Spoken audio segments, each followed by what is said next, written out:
Bismillahirrahmanirrahim. Assalamualaikum warahmatullahi wabarakatuh. Yang sangat saya hormati para pembina Yayasan Pak Karsono dan rekan-rekannya, Ketua Pengurus Pak Cip Ismail dan jajarannya, para pengawas, yang terhormat Ketua Senat STPI dan seluruh anggota-anggotanya, pimpinan STPI, dan seluruh sivitas akademika, bil khusus para wisudawan, wisudawati, yang tentunya dengan keluarganya amat bahagia pada hari ini, serta para hadirin yang saya hormati.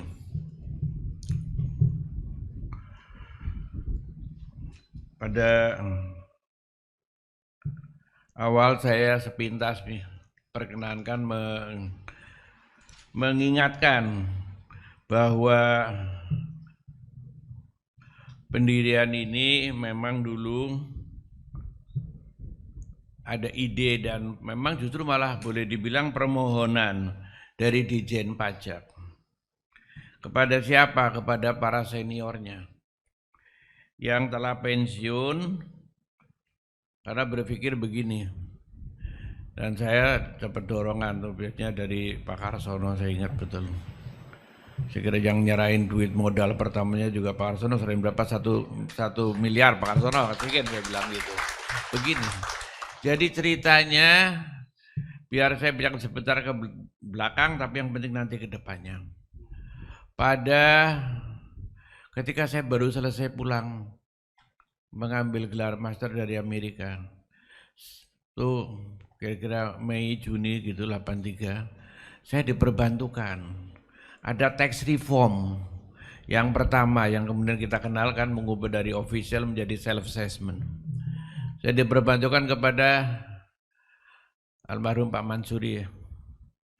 Terus yang saya tanyakan itu dan jawabannya betul-betul itu ingat terus saya sampai sekarang.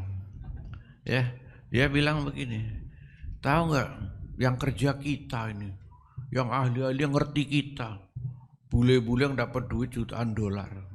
Mungkin barangkali yang seangkatan saya ingat kan komentar itu dari Pak Mansuri dan teman-temannya gitu. Jadi mereka belajar aja dari kita, katanya. Malah kita repot menerjemahkan formulir-formulir ke bahasa Inggris untuk mereka. Saya yakin di antara bapak-bapak ini adalah ingat itu. Mereka juga habis itu tuh nanti paling, dan ternyata benar, si Sheryl yang menjadi ketua timnya itu menggunakan itu untuk apa, disertasi sekolah untuk ngambil doktornya. Sheryl itu, ya, belakang. Jadi yang kerja orang-orang kita itu. Ya pada waktu bang yang ngerti banyak-banyak teknis itu saya tahu memang alumni sekolah dinas. Kan waktu zaman itu banyak sekolah kedinasan. Kalau di kita menugas stiken yang kemudian jadi IK apa segala macam, jadi imigrasi ada sekolah dinas, di pertahanan ada sekolah dinas. Itu memang cara mengejar yang cepat dan mereka memang mengerti betul secara teknis gitu loh. Nah, dari kejadian itu kemudian mereka mulai pensiun, ada tambahan lagi nih. Mulai ada suara sekolah-sekolah dinas itu waktu itu sudah mulai ingin ditutup. Hampir di seluruh Republik Indonesia. Sekolah dinas apa aja, nggak cuma di keuangan, semuanya kembali ke universitas sudah dianggap cukup, termasuk sekolah-sekolah tertentu ya tentu kecuali akademi militer atau akademi polisi kan itu lain lagi. Tapi intinya begitu. Sehingga kepikiran ini nanti orang-orang yang berpengalaman tenaga teknis terampil tapi sudah pengalaman senior ya yang sekarang juga masih banyak berkiprah, termasuk itu sahib saya tuh Pak Sunaria Tajudin kala itu kan, lama-lama ini mau pensiun dan penggantinya dia tidak begitu ngerti. Karena saya sadar saya bukan dari sekolah dinas, tapi dimasukin apa sekolah apa dulu, Pak Nusirwan dulu sekolah dinas kan, apa itu LPK, suruh pada kerja, belajar dulu. Kalau enggak juga ya agak bingung juga, kurang paham juga kan. Jadi memang ini perlu sinergitas gitu loh. Jadi dari situ pensiun, yang ketuanya paling senior zaman itu Pak Husin Kartasasmita almarhum. Saya sama Pak Karson mau wakili Dijen Pajak. Udah Pak, saya ceritain begini, intinya Bapak-Bapak dirikan sekolah aja didik tuh, nanti kalau sekolah-sekolah dinas itu sudah tutup, biasanya sekian tahun kemudian masyarakat atau kan dinas akan memerlukan. Bapak siapin aja swasta, siapa tahu nanti dari swasta, mumpung orang ini masih pada hidup, pada ahli-ahli. AO tapi nanti ada modal gitu kan, begitu ada modal pada semangat kan beliau. Terus Pak Karsono yang siapa Karsono kalau 1 M cukup, oh, bisa, jadilah sekolah mudah-mudahan keterusnya kan. Jadi dengan latar belakang itu ternyata bapak-bapak itu dengan pengalamannya bisa memanfaatkan tenaganya, yang pensiun bisa mengajar, ya. Saya sekali rutin suka nanyain gimana, waktu itu masih ada Pak Husin dan teman-temannya, jalan Pak, katanya. Ya saya nggak tahu jalannya gimana, pokoknya jalan, udah saya percaya aja, saya juga lagi sibuk sendiri kan. Tapi masyarakat nampak mulai memerlukan tenaga-tenaga ahli itu, gitu. Banyak-banyak perusahaan, karena yang pensiunan aja saya nyalurkan atau nampung juga 1-2 pensiunan, menyalurkan juga. Padahal ya makin lama akan makin sepuh juga. Jadi sekolah ini saya yakin betul alumninya juga saya kira dapat kerja semua itu, ya kan? Karena bisa mengisi kekosongan, ya.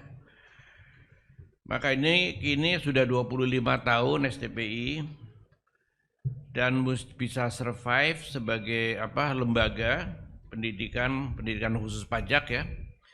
Tentunya karena memang satu ada tenaga ahli dosen-dosennya yang mumpuni, di kampus kan hampir nggak ada, di kampus-kampus biasa kan ya buku teori perpajakan gitu kan.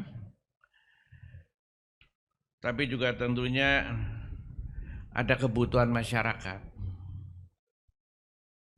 Dan yang lebih penting memang harus ada lembaga yang mengelola lah, yang terampil, yang bisa bertanggung jawab.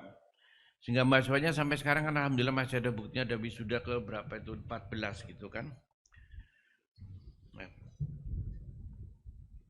Nah, karena sekarang STP ini sudah berpengalaman lama lah ya dengan tenaga-tenaga dosennya yang luar biasa ini, saya kira nggak bisa lagi harus begini-begini aja, gitu loh.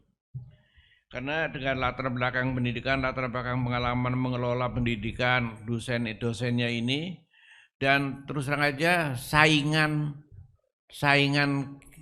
kita ini hampir tidak ada.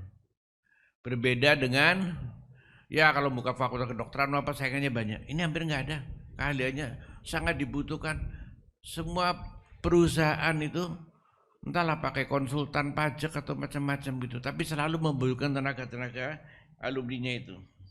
Karena itu saya ingin menyarankan setelah sekian 25 tahun kepada bapak-bapak, satu, sudah harus dipikirkan serius membuka programnya S2 S3, sudah ada belum? S2 S3-nya mesti harus buka programnya. Tentu dengan meningkatkan akreditasinya. Karena tenaganya udah guru besar banyak, dokternya banyak, pengalamannya banyak. Membuka pula waktunya dan aktif, ada bagian promosinya gitu. Karena itu diperlukan masyarakat apa? Kursus singkat ya, 3-6 bulan. Mungkin untuk karyawan-karyawan perusahaan saya, aku yakin dipromosikan benar, kewalahan. Kita akan menerima kursus itu, lumayan yang bayar perusahaan, harganya juga lumayan, akan banyak. Juga ada bagian yang lebih spesifik tapi menekuni serius sebagai bagian pengabdian dan pelayanan masyarakat, dimulai dengan mempromosikan diri apa? Membantu pengisian SPT. Ingat kalau yang kita pernah sekolah di Amerika dulu, kalau musim-musim SPT itu di mall-mall suka ada kan, membantu pengisian SPT yang bayar cuma $1, $2, $3 ada yang gratis gitu loh. Tapi paling nggak orang tahu STPI-nya kan di situ. Kerahkan mahasiswanya, dosennya mungkin bisa ngawasi. Kalau perlu minta bantuan dari rekan-rekan Dijen Pajak, mungkin bisa kerjasama dengan Dijen Pajak. Tapi ada kelihatan hadir STPI membantu mengisikan SPT, apalagi sekarang sudah yang bayar pajak masih banyak yang gaptek kan dengan sendiri kan orang-orang lama gitu. Bisa jadi bapak-bapak proaktif sebagai sekolah yang ini eksklusif bukan karena kayanya, eksklusif karena keahliannya. Kalau perlu boleh menawarkan kerjasama. Nanti 1-2 saya kasih universitasnya. Kerjasama apa? Silakan mengambil kuliah di tempat kami 1 semester kayak yang bisa diperhitungkan kreditnya karena ini dapat keahlian khusus perpajakan. Kan banyak kita exchange program apa semacam gitu kan. Terutama mungkin menarik untuk calon-calon mahasiswa, calon-calon sarjana akuntansi atau manajemen di kita, bukan. Sehingga ini nantinya menjadi center of excellence benar-benar, ya. Dan yang benar-benar center of excellence yang independen ya, yang independen. Untuk pelatihan, pengabdian masyarakat, untuk selanjutnya nanti bisa menuju kepada apa ya, riset centernya Indonesia itu. Seperti kalau di Amerika ada lembaga yang khusus di bidang risetnya public finance dan public choice gitu. Itu kan nggak banyak. Yang boleh dibilang yang ada cuma satu, yaitu Brookings Institution. Ya kan Pak Rahmadi mungkin ingat Brookings Institution, aplikasinya banyak karena perpajakan. Nah kita ini ada, sehingga masa saya jadi narasumber bolak-balik diundang, ini mau sedikit-sedikit lama makan waktu. Saya diundang ke narasumber di DPR, kalau ada RUU ada ini tuh dalam hati saya, itu kalau ngundang STPI orangnya lebih jago dari saya. Saya tahu betul, karena Bapak itu lebih teknis, lebih ngikutin. Ya kan, tapi kan nggak dianggap, nggak ada undangan itu. Pak Aritonga diundang sebagai apa? Mantan dirjen kan? Bukan STPI. Belum. Makanya kita harus menjadi semacam Brookings Institution. Ya, supaya suaranya, hasil-hasil risetnya itu didengar, diperhitungkan dan bisa menggema. Kalau Brookings Institution itu saya ingat di sana tuh menggema di Gedung Putih, di Capitol Hill, suara-suaranya begitu kan, dan jadi rujukan semua studi perguruan tinggi. Kita ini atas permintaan maupun inisiatif sendiri nanti kalau ini berhasil ke depan, karena buktinya 25 tahun juga survive kok. Saya bilang sudah bisa wisuda, ke depan generasinya harus sudah lebih bisa. Yang pensiun nanti udah lebih ahli lagi, bisa bergabung lagi. Jadi tujuan awalnya tetap bersambung, bisa menjadi research center. Jadi nanti DPR perlu pandangan, menghubungi STP ngirimkan siapa, DPD Dewan Perwakilan Daerah perlu ini, kalau perlu istana minta. Gitu. Menteri Keuangan perlu minta, Ditjen Pajak kalau perlu itu juga minta. Bukan ngandelin individu-individunya karena mantan jabatan. Kalau itu saya kira lembaganya inilah yang perlu survive. Jadi benar-benar jadi kampus yang excellent itu tadi, yang memenuhi harapan ke depan sebagai sumber dari ilmu perpajakan. Kalau perlu ada latihan legal drafting. Jujur aja, undang-undang dulu itu legal drafternya banyak karena banyak alumni-alumni sekolah dinas. Yang sekarang bikin legal draftingnya aja saya baca udah, ya maaf ngomong, menyesal juga gitu, undang-undangnya kayak begitu jelek-jelek gitu loh. Nah mudah-mudahan Anda bisa menjadi sumber untuk itu. Sekian kurang lebihnya harapan kami. Selamat dan untuk pengabdian bapak-bapak, para pengurus yayasan, dan kurang lebih mohon bermaaf. Wassalamualaikum warahmatullahi wabarakatuh.